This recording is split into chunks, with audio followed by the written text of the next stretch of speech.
The next fight, the Blunt Bro, Kevin Holland versus Gunnar Nelson.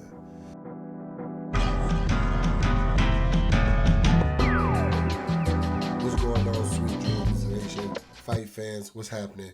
We got a UFC Fight Night on tap over in London, England. Leon Edwards versus Sean Brady. Major title implications in this one. And we're going to break it down. I'm going to do the featured prelim, and then I'm going to cover the main card, give my thoughts on it, break it down real quick, and we're going to get active on it. Sean Brady, Leon Edwards, let's go. So starting at the featured prelim, we got Jai Herbert versus Chris Padilla.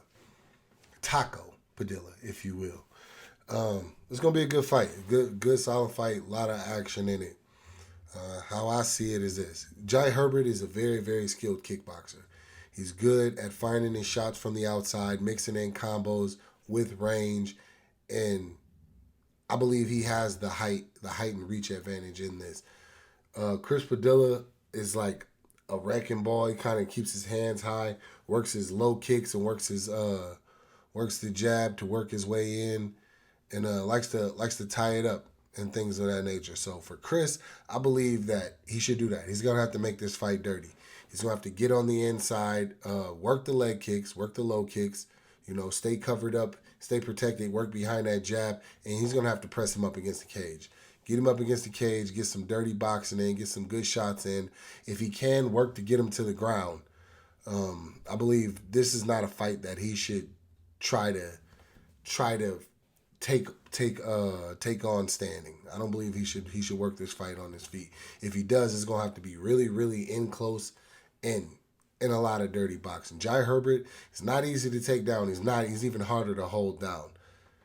So he's definitely got a task ahead of him as far as that. But I see the low kicks and then the inside working to the inside, being his way of trying to get this done. He's gonna have to press him up against the cage. Jai Herbert, use those long strikes. Use a good jab, a good long jab, good long teep kicks, low kicks to the body, and things like that to get Chris to open up. Try to get him to open up and try to catch him coming in, trying to close that range. And he usually, whenever he throws and he hits clean, he has good follow-ups behind it. So I believe, yeah, man, that's just pretty much how I see it. Nathaniel Woods versus Morgan Charriere. This is another hard one. This is gonna be another hard one to predict. Both of these guys are fairly well-rounded. Nathaniel Wood has really good lead hand combinations, but most of them are just like lead hands. Got a good jab and a hook to follow it, and then that hook to the two. I believe Morgan is the more polished striker. I believe he's faster. I believe he's more athletic, and I believe his initial fast movement is faster than Nathaniel Woods. So for Nathaniel, I'd say try to get the fight to the ground. Try to get the fight to the ground where he's been able to dominate guys that are a lot more experienced, that have been at the UFC level a lot longer, and things of that nature. Work behind that solid jab. I try to chill on the hook hook punches, and then he tends to reach over for a two. Charriere is very fast. He's got good hands. He's got good punching combinations. And I believe that's what he should look to work from here. Should try to keep that space, keep that distance, work in and out fast, and wait for Nathaniel to open up and catch him with those combos, catch him with those fast, those slick hands. He's got everything. He's got kicks with both legs. He's got knees, and both of his hands are very, very active. I believe that if he's able to stay back and kind of frustrate Nathaniel with his foot movement, just tagging him and keeping back, keeping away, Nathaniel will try to rush forward, and I believe he can catch him on that.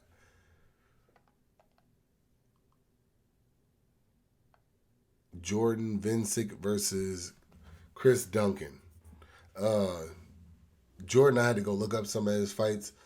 He's a Muay Thai guy. He's a Muay Thai guy. He's got really that traditional Muay Thai stance. His kicks come from a very Muay Thai traditional, and he's got good teep kicks He's actually got fairly good boxing for a Muay Thai guy. He does get it done and get busy with his hands. So that was good to see. Chris Duncan's more of a powerhouse. He's got one big shots. He's really wings punches at you, but I believe his bread and butter is on the ground. I believe more so he's more of a guy to get you to the ground, control you, look for a submission, or look to beat you up on the ground. And that's exactly what he should do in this fight. Jordan is he's fast. He's got some speed. I actually seen the fight where he fought Morgan Charriere from the fight before this one, and he was fast. He was able to a degree keep up with the speed, but it just wasn't as fluid. His speed doesn't create as much as fluid as Morgan's, but he's still fast. I believe for him, for Jordan, the teep kicks will get it done. Teep kicks up the middle, low kicks to the leg, chop at him, and take his time to kind of chop him down. He's gonna have to be careful because he tends to come straight forward at you. And Chris Dunkin, I was there live whenever he fought and he won on Contender Series against Charlie. And Charlie was piecing him up. Charlie was piecing him up, and then all it took for him to line him up one time coming forward, he ate that right hand, and it was a nasty knockout. So he has power in his hands. I believe he should press to get him down. Morgan, the fight that I seen, he was able to be taken down. So his takedown defense isn't that crazy. He does have some athletic feet up under him and good movement, but I believe Chris should work to take him down, work him out, wear him out on the ground, wear him out up against the cage, and if he can find that big shot, he should. But the speed from Jordan is kind of crazy. So that's just how I see that one. Molly Mccann versus Alexia Thainara. I don't know. Molly she's a slugger, you know what I'm saying? She's a slugger, she's a brawler, she gets in the pocket, she throws hard shots, she's looking to put you away. Alexia more so is more athletic with the footwork. I've seen that she does have some submission wins on her record, but her one of the fight that I did was able to see her initial in and out, bang, when she's in and out on the bike with that jab, she's pretty fast. She has a very stiff jab. She has good punches and very, very technical, which I believe she needs to use that speed. That speed from the initial in and out to work in, to hit Molly and get out of the way. Molly tends to throw big power shots and overextend herself to a point that could hurt her in this fight. That's why I believe the jab will be nice if she is able to stick the jab, use those athletic feet, use that speed to get back out of range and kind of just keep sticking and moving, and hopefully draw Molly out to where she's able to put those other shots behind it and put her away, as well as she has the option to take her down. She also has the option to take her down. She's athletic on the ground. She has a really, really long and wide base whenever she's basing out to really hold and in control whenever it does hit the ground. For Molly, I believe Molly's got to corner her. She's got to kind of just bully her, walk her down, get her into the corner, and then start unloading those shots. She loves the spinning elbow and just the boom, boom, boom, the power slug shots from there. Only way I see those shots landing clean like that for Molly is if she's able to get her up against the cage. Get her up against the cage, put her where she has nowhere to go, and then start unloading those shots. Because the way she reaches and the way she just kind of wings it leaves her open, and she has the speed to counter. The next fight, the blunt bro, Kevin Holland versus Gunnar Nelson. All right, I'll see this fight. Gunnar Nelson's probably gonna try to look to get this fight to the ground. Kevin at middleweight has been more susceptible to ground fighters and been able to be taken down. He's submission, things like that, or just be even just be held down. That hasn't so much been the case at welterweight. There's not many guys that come with the Paul's length and size that Kevin comes with the welterweight weight class. And I believe Gunnar Nelson is actually a little bit more shorter on the shorter side of the weight class. So, and plus Gunnar hasn't fought in 2 years. So, how do I see this fight?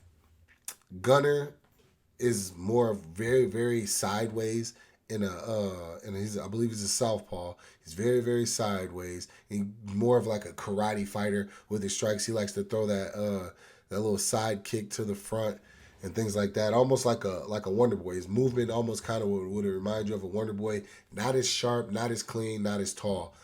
And Gunnar's fault. Kevin's been in there with Wonder Boy and has had that experience in there.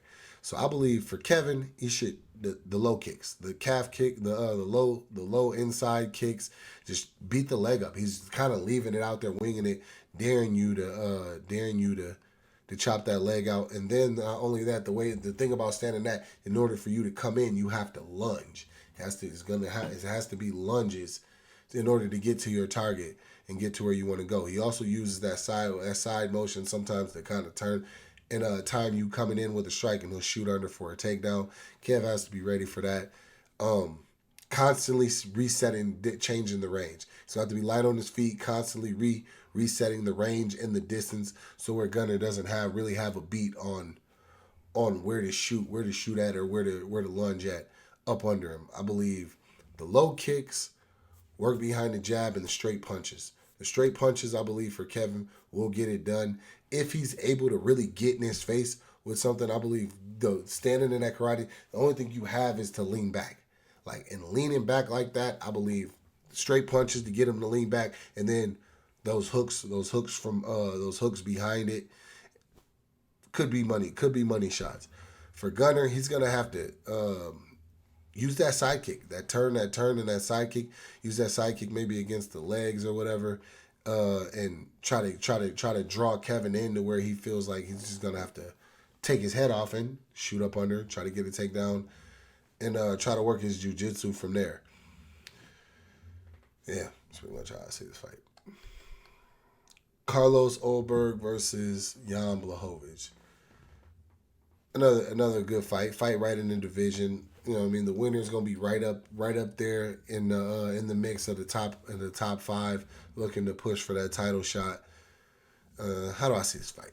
Well, we haven't seen Jan Blachowicz in almost 2 years at this point. It's been well over a year and a half since the Pereira fight. He's had surgery. He's now, I believe, 42 years old, and I don't know. Carlos is young, hungry, up and coming. I believe he has the height. He's going to have the height and the reach advantage in this one. Let me check that to make sure. Make sure I'm on point. Yep, 2 inches taller. Does not have the reach advantage. Has about an inch shorter than Jan Blachowicz. A little bit shorter on the leg reach. How the hell is his legs longer and his arm longer, but he's short? That's weird. Anyway, so in this one, I believe Jan Blachowicz needs to work leg kicks. I know I'm saying this a lot on here, but a lot of these guys, that's where it's gonna have to start. He's gonna have to. Carlos Ulberg moves constantly. He's constantly in footwork, constantly moving, constantly up. So it's very hard to get a beat on where he's going to be. And Jan, in order for him to get his strikes off, Jan has a tendency to just kind of charge from the middle of the cage. Whether you're standing in the middle or whatever, to kind of charge to get his shots in and things like that. It's not something I suggest against Carlos Ulberg. I believe he should kick at the legs, chop those legs. The same kind of kicks that he used against Magomed. Only difference is Carlos is also an orthodox fighter, so I believe that calf kick is going to be there. Now, it's hard for me to pick this and say this because I believe that Blachowicz won the Pereira fight. As I was watching that back, as I was preparing for UFC 300, that fight really kind of stuck out to me because I believe Jan won that fight. However, he didn't do himself any favors. All right, and he showed a very, very low fight IQ in some of the things that that would open itself up to him, and he wasn't able to take advantage of it. One being, he hit, I believe, second round, he hit Pereira with a low leg kick that looked like it had his leg sticking to the mat, looked like it did some serious damage to his leg, and Nothing. Like he did nothing. He never threw the kick again or anything like that. I believe he's gonna have to be consistent with that calf kick against a Ulberg to break down his mobility and keep him stationary. For Carlos, I believe the movement, what he does, just that movement, moving around, kind of frustrate Jan to not give him a chance to really locate him. He's got a fast jab. He hits him when he throws that fast jab and he follows it up with a check hook. I believe that combination of those two punches will be money because I believe the initial quickness does go to Carlos. I believe he'll be able to get in, jab, and then right off of that jab, because Jan gets hit and he just thinks just throw back immediately. But the thing about Carlos, the way he sets that up is jabs, and the minute and it's a setup, so he's already pulling back right after the jab lands. So the minute you try to counter, you're wide open for a check hook. I believe that that could be money, and that could be money in this fight. I don't think that Jan is going to be able to just go in and bully Ulberg to the ground. I believe he's had a lot of work, and he's showed some good prestige as far as the ground goes. Plus, he's going to be he's athletic. He's more athletic. He's younger. He's got a lot more bounce in his legs. I believe that it'll be hard to keep him down if he can get him down. But yeah, I believe those are how Blachowicz should try to approach it. Leg kicks, possibly try to get him to the ground and work from the top position there. But Ulberg standing, his package is kind of wide open right here. Pause. That was crazy. Yeah, that was wild. Also, Ulberg body kicks for both, honestly. So going to the main event, Leon Edwards versus Sean Brady. How do I see this one? All right. I will say this.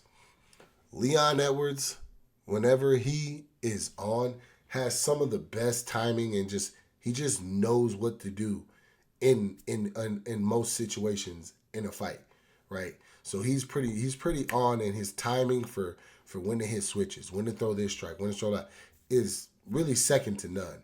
His setups are very crisp.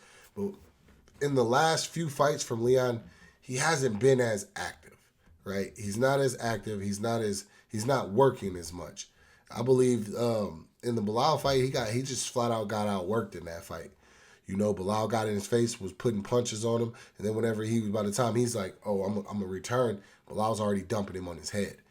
So Brady has that ability. We saw in the Gilbert Burns fight, Brady kind of press in with a lot of punches up top to Gilbert, and then kind of work his way into the wrestling and the grappling as well from there.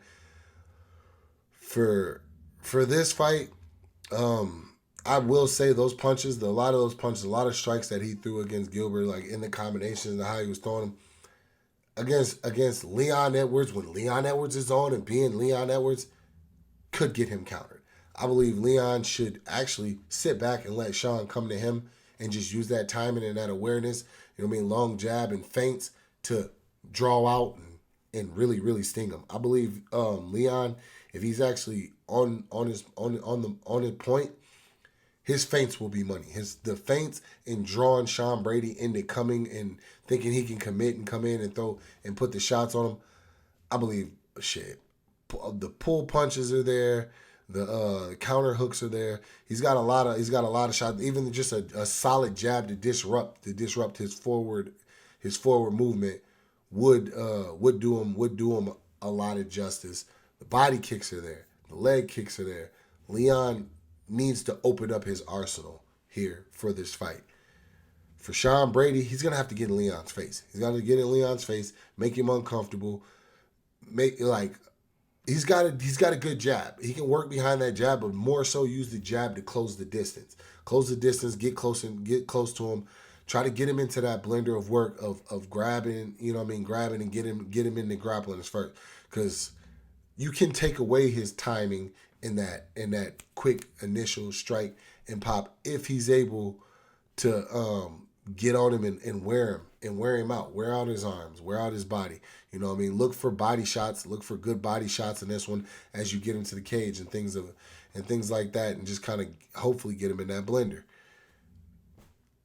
Yeah, man, I don't really have a whole lot to say about this one. That's pretty much how I see this one. I see Leon needs to be on point with his timing, catch him coming forward, and Sean Brady's got to get in. He's got to get in. That's it. So I see it. Solid card. Solid card.